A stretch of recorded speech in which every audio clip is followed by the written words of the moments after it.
Can one person in a marriage that's going downhill turn it around? It's a great question, isn't it? You're tuned in to David Essel's Daily Video Boost, your exclusive online video community. Remember to take notes. Oh, my Lord, baby.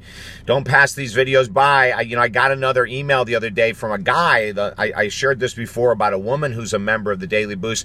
A guy sent me an email saying that he's keeping a journal as well, and he's taking notes on all. He's got over 300. He joined early when we started.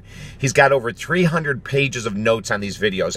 I just think that's awesome. We can't remember all of this stuff. Okay, so don't forget to let your friends and family know we're on the Boost as well. Take notes. Do one thing today you'd rather not do. So can one person save a marriage? Marriage is going downhill. Communication sucks. Can one person do it? I want to share a story. This is a guy from England who I worked with probably 15 years ago now, and it just came up because I got an email from him telling me that ever since we worked together, he was able to save the marriage, and him and his wife are still doing great after 15 years.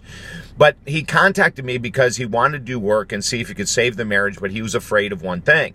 He said, if my wife doesn't do the work, will it really matter? And I said, absolutely. If you're willing to take care of your side of the street, if you're willing to take care of the things that you do that don't work, I think we've got a good chance. You have no chance if no one does work, right? Let's give it a shot. So I asked him to give me a whole background. Now, we worked together for over 8 months, so it was I took a lot of time to get all this information and then for him to institute the changes. But here was the bottom line.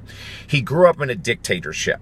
His mom was outrageously submissive. His dad was a bully. His dad would just browbeat her. Whatever he wanted, he got. Whatever she wanted, she never got, or hardly ever got. So he grew up seeing this dynamic. And remember, in all my books, we say from 0 to 18, most of our belief systems about love and marriage are formed between 0 and 18. So he saw this outrageously unhealthy relationship.